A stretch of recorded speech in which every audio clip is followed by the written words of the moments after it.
During my husband's memorial service, the woman he'd been secretly involved with stood up mid-ceremony, faced the crowd, and declared he was never hers. He was always mine. Her voice sliced through the chapel with a confidence that didn't belong to her, like she believed this moment was hers to claim. Her words hovered sharp and intrusive, like a slap I wasn't granted permission to return. The room froze. Heads turned toward me, some full of pity, others stunned, a few seemingly waiting for my reaction. But I remained motionless. I said nothing.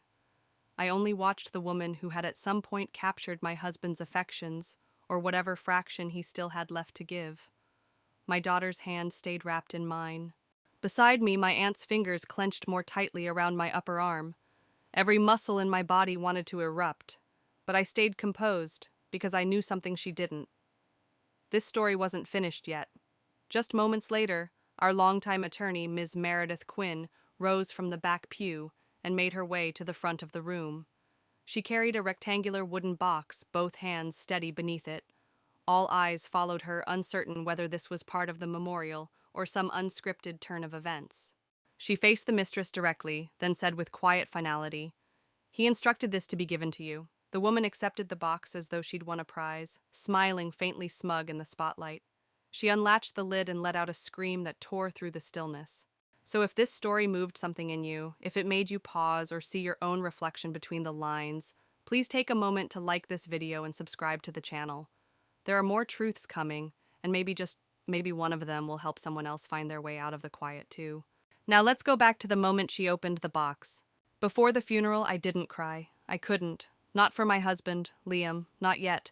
He had been gone for 6 days, taken suddenly by a ruptured aneurysm in the middle of a business flight from Chicago. They told me it was painless, that he would have felt nothing at all. But I didn't cling to those details. What haunted me wasn't how quietly he left this world, but the quiet he left behind. A silence so thick, it felt like dust settling into the corners of our lives. I remember the morning of the funeral in fragments like pieces of a film reel someone had half burned. The bitter smell of dark roast coffee I brewed out of habit, but couldn't bring myself to sip. The soft clinking of Aunt Vivian's pearl bracelet as she kept readjusting it again and again, like something about its rhythm might hold her upright. And Nina, my daughter, just ate, bundled in a coat that seemed too stiff for her small body, zipping it with trembling fingers, trying to act grown up.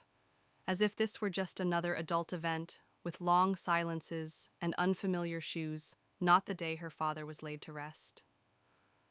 "You look beautiful," Aunt Vivian murmured, as she pinned a tiny white rose to my coat, a widow's flower, she called it. I didn't answer. I barely looked up. The mirror offered me someone unrecognizable, too pale, too polished, like grief had been scrubbed clean from my face. My hair was pinned back too tightly. Concealer masked the bruises fatigue had left beneath my eyes. I'd worn the same soft coral lipstick I wore on our engagement anniversary, chosen then with joy, and now with something closer to vengeance. It no longer felt romantic. It felt like armor. The ride to the church was soundless. I sat between Aunt Vivian and Nina in the back of her dented gray sedan, the heater rattling weakly through the vents. Nina held my hand the whole way, squeezing it tighter every time we passed an intersection. She hadn't asked about the collapse or the hospital, or the moment they'd called me at 2:17 a.m. She just kept whispering one question when the house was quiet enough. Did Daddy love me? That question unraveled me in ways no obituary ever could. When we pulled up, I was startled by the crowd. I hadn't expected so many people. The chapel steps overflowed with solemn guests' umbrellas gathered like black petals under a wet sky. Some came with casseroles, others brought polite condolences and sad eyes, and still a few arrived armed with gossip with glances that lingered too long. We took our seats near the front beside 2 large arrangements of white lilies and wild roses. I had picked them myself. Liam hated the smell, said they reminded him of old waiting rooms. I chose them anyway. The funeral might have been his, but the grief was mine. My farewell. Even if I wasn't sure who I was saying goodbye to, the man I married, or the stranger I'd slept beside for the last year. As the first chords of the organ settled into the air, I scanned the pews. Faces from every corner of our life, co-workers, cousins, neighbors, a few of Liam's old soccer buddies from university. Then I saw her. She stood near the back, right beneath the stained glass arch, as if debating whether to come inside. Tall, impeccably styled, draped in a crimson wrap dress that shimmered softly under the sanctuary lights. Celeste Monroe. She didn't need a name tag. I'd seen hers enough on gift receipts, expense statements, a handwritten note tucked inside his briefcase when he thought I wasn't looking. I leaned toward Aunt Vivian and whispered, "She's here." She didn't ask who. She only tightened her jaw and slid her hand into mine. Celeste walked the aisle like she owned a piece of the story. Her heels clicked with each step, confident, choreographed. Her gaze found mine briefly, and there was no guilt in it. Just possession, like she'd come to claim what was hers. Nina shifted beside me, confused by the sudden tension in my body. I smoothed her hair, kissed her temple, and whispered, "Just listen to what people say about Daddy, sweetheart." She nodded slowly, too young to see through grown-up lies. When the pastor began to speak, I let my eyes drift to the photograph on the casket. I had chosen it myself. Liam laughing with Nina at a lakeside cabin, the kind of candid that looks unposed but is always slightly practiced. I remembered taking that photo. He was wearing his favorite flannel, tossing pine cones in the water. It looked genuine. Maybe it even was for that second. I stared at it, willing myself to feel something clean. Something simple. But all I could sense was betrayal stretching underneath the sorrow like rot beneath fresh paint. And as Celeste settled herself a few pews behind me, legs crossed at the ankle, one manicured hand flicking her glossy hair over her shoulder like a curtain, before a grand entrance, I felt something settle in my chest. Not grief, not even fury. It was clarity. This day wasn't going to be about closure. It wasn't about reverence or farewells. It was going to be about the raw truth, about what had been hidden in shadows too long. And maybe, just maybe, if fate was feeling generous, it would also be the day I got my freedom back. The pastor was mid-sentence, reading softly from the Psalms, when Celeste Monroe, cloaked in crimson as if she'd come to toast a victory, rose from her seat. She moved with the kind of grace that only comes when someone believes they are untouchable. She stepped into the aisle with deliberate confidence, her heels clicking once sharp, certain against the wooden floor. The sound rang out like a spark in a powder keg. Heads turned. A few people whispered her name. Some recognized her from company parties or charity events where she hovered near Liam's side, always introduced as a consultant or client. Others didn't know her at all, but the tension that swept through the room told everyone something unnatural was about to unfold. The kind of silence that holds its breath. The pastor faltered, confused. His eyes darted toward me as if silently asking, "Is this part of the program?" I gave him nothing.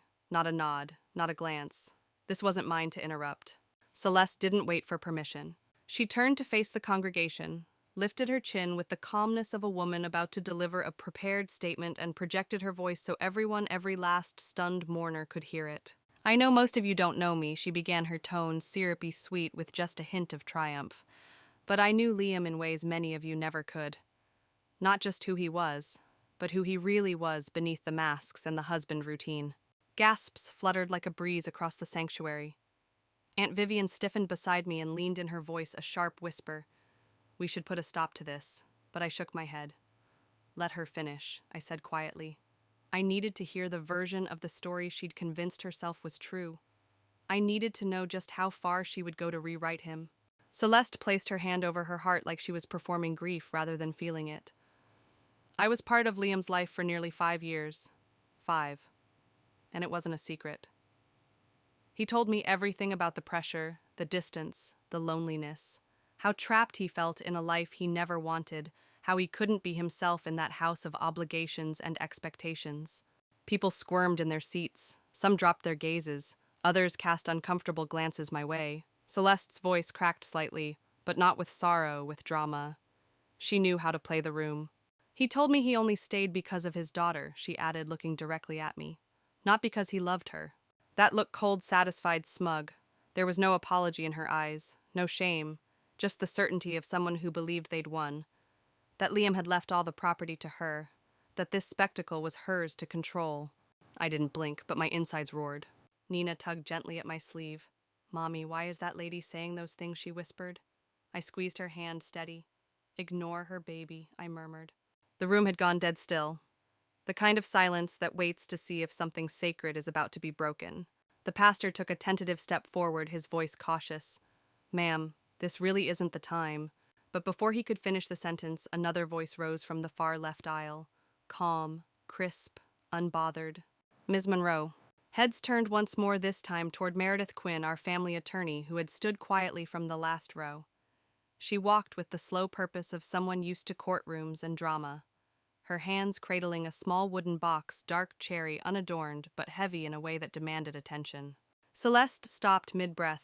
Her posture faltered for the first time all morning. Her smug expression gave way to something more guarded. Meredith reached the front and turned toward her, not unkind but firm. Liam left behind very specific instructions, she said, with the kind of authority that silences rooms. He requested that this be delivered to you. Today. In public.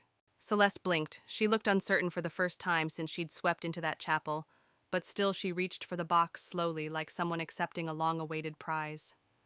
Her fingers traced the edges of the lid with a kind of reverence, nails painted in a deep wine red that matched the silk of her dress. The shade shimmered beneath the soft light from the stained glass windows, as if she'd dressed not for mourning, but for a coronation. The sanctuary had fallen utterly silent again. But this time it wasn't grief that held everyone still. It was anticipation. A thick, suspended tension that curled around each person like mist. People leaned forward in their seats without realizing. Aunt Vivian sat frozen beside me, lips pressed tight. Nina barely blinked. Even the pastor stepped subtly back, giving the moment over to whatever was about to unfold. Celeste cast one last glance at me, one that carried all the smugness of someone convinced she'd won. Then she lifted the lid. I don't know what she expected. A love letter, perhaps. A set of keys. Maybe even a ring. Some final token of affection to prove that Liam had saved something tender just for her. But what she found inside was something entirely different. Her eyes landed on the contents, and her expression faltered. Her lips parted slightly, a breath catching in her throat, but no words came. Then, without warning, she slammed the lid shut with a force that echoed across the pews and let out a scream, piercing, raw, almost primal. It wasn't just surprise, it was devastation. Rage, betrayal, shame boiling all at once in a sound that tore through the room. She stumbled backward as if the box had scorched her palms. It hit the floor with a dull thud, bouncing once on the carpet before coming to rest at the foot of the pulpit. Celeste turned and fled down the aisle, heels, unsteady composure in ruins. Gasps followed her like a tide. The chapel doors slammed behind her loud enough to rattle the window panes. And then silence. The box remained where it fell, untouched. Meredith Quinn looked over at me and gave the faintest nod. A signal we'd agreed on the night before. I didn't look at the box. I didn't have to. I already knew what was inside. Liam had orchestrated this, his final performance. He had betrayed me in life, yes. But in death he'd chosen to leave behind something harder than guilt. Truth. The kind you couldn't shout over or twist with clever words. The kind you had to face in a room full of strangers when the illusion you clung to fell apart. The night before the service, I had sat at my kitchen table across from Meredith. The house was hushed, the fridge humming in the background, the clock ticking with every second I refused to sleep. Nina had gone to bed hours earlier, clutching a stuffed rabbit she hadn't touched in years. Aunt Vivian was in the guest room whispering a prayer into the dark. Meredith unfolded Liam's will and slid it toward me. I didn't reach for it. There's something unusual, she said gently. A clause Liam added not long before the trip. He left a box for someone named Celeste Monroe. I laughed before I meant to, not because it was funny, because it was ridiculous. Of course he did. Yes, I said. I know exactly who she is. Meredith watched me carefully. I could tell she wanted to ask if I was okay. I wasn't, but I'd stopped expecting to be okay for a long time. What's in it, I asked. She hesitated. A photo and a note. Handwritten. He requested it be given to her publicly. He was insistent on that point. I stared at the knots in the grain of our dining table, the surface we'd once shared late dinners on. Birthday cake, Nina's school projects. Now it held the final echo of Liam's deceit. He really wanted her to see it. In front of everyone, I asked. Meredith nodded. His words were, I want her to hear the truth in a place where she can't deny it. Part of me felt nauseous, but another part, a part I had buried beneath years of silence and self-doubt, felt something dangerously close to justice. I looked at her and said, then do it. She blinked. You're sure? No, I said, but do it anyway. I had spent years swallowing my voice, bending to keep the image intact, staying silent for the sake of appearances, for Nina. But silence only preserves the lie, never the peace. I wasn't going to carry that anymore. I didn't sleep that night. I lay beneath the ceiling fan, blinking at the shadows, replaying every moment I'd begged myself to be enough for him. Every dinner I'd waited through, every lie I'd tried to believe. I had blamed myself for his distance, wondered what I lacked that sent him into someone else's arms. But the absence wasn't in me. It had always been in him. It was in the way he used charm like currency, in how he weaponized my loyalty like it was something he could wrap around my throat. By dawn, I'd made my decision. I wouldn't stop her. I wouldn't scream. I wouldn't plead. I would let Celeste Monroe march into that chapel with her perfect dress and perfectly rehearsed delusions and declare herself the chosen one. Let her tell the story she needed to believe. Because I already knew what was in the box. Liam's final words weren't tender. They weren't an apology. They were a scalpel, precise, brutal, honest. Meredith had shown it to me the night before. The note, the photograph, the line Liam had scribbled in his own sharp handwriting, his final confession, or maybe just his final cruelty. I'd only read it once, and that was all I needed. To Celeste Monroe, for the years I stole from both my wife and my daughter, I need you to know this: I never loved you. You were never more than a distraction, a reckless indulgence I used to escape the weight of my own failures. You were not my future, only the illusion of freedom I clung to when I couldn't face what I was ruining. Whatever words I told you, whatever promises I made, they were never meant to last. I used you for the thrill, for the chase, for the lie that I could still be someone other than who I had become. You meant nothing real. Every cent I earned, every asset I acquired from the lake house in Vermont, the investment accounts, the publishing rights to the trust, I set aside all of it, now belongs to my daughter, Nina. She is the only legacy I have left that matters. Do not contact my family again. Liam W. Calder. That was it. No apology, no regret, no explanation that tried to dress the betrayal in softer clothes. Perhaps that was the truest thing he'd ever given me, a sentence that stripped away the illusion Celeste had convinced herself was love, and left her with nothing but the truth. He hadn't left me a letter. Not a single word.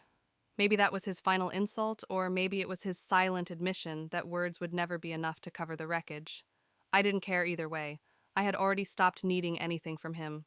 I gave Meredith the nod that night across my kitchen table, the air still smelling faintly of lemon oil and the roast I couldn't bring myself to eat. Let her open it, I said quietly. Let the truth speak louder than I ever could. Because sometimes silence isn't weakness. Sometimes it's the sharpest edge in the drawer. And sometimes letting someone destroy their own fantasy is far more satisfying than tearing it apart yourself. The moment Celeste's fingers touched the lid, the air in the church shifted. It wasn't just stillness, it was expectation. A hushed current ran through the pews, like everyone somehow knew they were about to witness something sacred or brutal, or both. I could feel the eyes, on her, on me, on the box. Nina sat pressed close against my side, silent and alert. Aunt Vivian hadn't moved since Meredith stepped forward. Even the pastor, who had fumbled through his binder earlier, now stood back, hands folded, watching it unfold like it was no longer his ceremony to guide. Celeste stood at the altar, framed by white lilies, and the smiling portrait of Liam, the picture I'd chosen carefully, the one that made people forget how complicated he'd become. She held the wooden box like it contained his soul. Maybe she thought there'd be an engagement ring inside, a letter confessing eternal love. Maybe she thought he had truly left me even in death. But Liam never did anything clean. His truths were always entangled in ego and impulse, and his lies wore cologne. She opened it slowly, trying to savor the drama. I watched her eyes scan the contents. No gasp, no tears, just a prolonged silence, as if her mind needed extra time to decode what she was seeing. Then her composure cracked. Her lips parted. A tremble began in her jaw. She lifted the single photograph, a candid of her and Liam, arms wrapped around each other on what looked like a beach in Mexico. I'd never seen it before, but I knew she had framed it in her mind as proof, a symbol, maybe even a promise. Then she turned it over. That was when it came, the sound. Not a gasp, not a sob, a scream, raw and wounded, the kind of scream you only hear when something you believed with all your heart dies in an instant. She dropped the photo like it burned her, stumbled backward. Her heels wobbled. The box hit the ground with a hollow clatter, its lid swinging open, revealing the message for all the world to see. I didn't need to stand. I didn't need to speak. The truth was doing just fine on its own. Her face was flushed, panic blooming across her skin like a rash. She looked around, searching for someone, anyone to rescue her from the collapse of the life she had built in secret. But no one moved. The woman in the second row stood half whispering, "What is happening?" Celeste turned to the room like a spotlight had betrayed her. "He lied to me," she cried. "He said he was leaving her. He said I was the only one." Her voice cracked like old glass. The congregation buzzed with hushed disbelief. Murmurs filled the air like a storm-gathering weight. Some people exchanged looks. Others whispered in their palms. Grief had taken a back seat. The drama now belonged to betrayal. Celeste clutched her chest, heaving mascara streaking along her cheekbones. But she wasn't just heartbroken. She was undone, naked in front of strangers, her identity unraveling like the hem of a cheap dress. Then she turned toward me. Step by step, she closed the space between us, her eyes wild red-rimmed, fixed on mine. I stood slowly, placing Nina behind me and resting a steady hand on the pew. I didn't brace for confrontation. I braced for the question I knew she'd ask. "Why?" she whispered. Her voice cracked like something delicate dropped on tile. "Why would he do that to me?" I looked at her for a long moment. I wanted to feel pity, but all I found was fatigue. Then I said plain and quiet, "Because he did it to me first." And I sat back down. She stood there, blinking, stunned. Her arms fell to her sides like she'd run out of strength. And then she turned her walk, no longer graceful, but uneven and dazed. Her heels clicked like broken metronomes against the floor as she pushed open the chapel doors and disappeared into the daylight. The silence she left behind was dense. Some guests stared at the doors, some at the box, a few at me, but I gave them nothing. No gloating, no tears, no whispered satisfaction. I didn't need to. The truth had done its work. Liam never spoke a word that day, but his final message, cold and unmistakable, rang louder than any sermon. He left her with nothing but the truth. And in doing so, he finally gave me the only thing he never managed in life: clarity. After the final hymn faded, I didn't go to the reception. I let the guests file out with awkward hugs and half-hearted condolences. Some avoided my eyes. Some smiled as if pretending they hadn't just watched a woman shatter in public. One woman muttered that grief makes people act strangely, like denial could rewrite what they'd seen. Let them talk. I gathered my purse, took Nina's hand, and walked her out to the car. She was quiet, holding the little wooden cross the funeral home had passed out at the door. It dangled from her fingers like she wasn't quite sure what it meant. She didn't ask about Celeste. She didn't need to. But when she looked up at me, her eyes were full of something I hadn't seen in a while. When we got inside, Nina finally broke the silence. She'd been quiet the entire ride home, her little fingers still wrapped around the wooden cross from the funeral service, the one she refused to let go of, even when her seatbelt dug into her coat.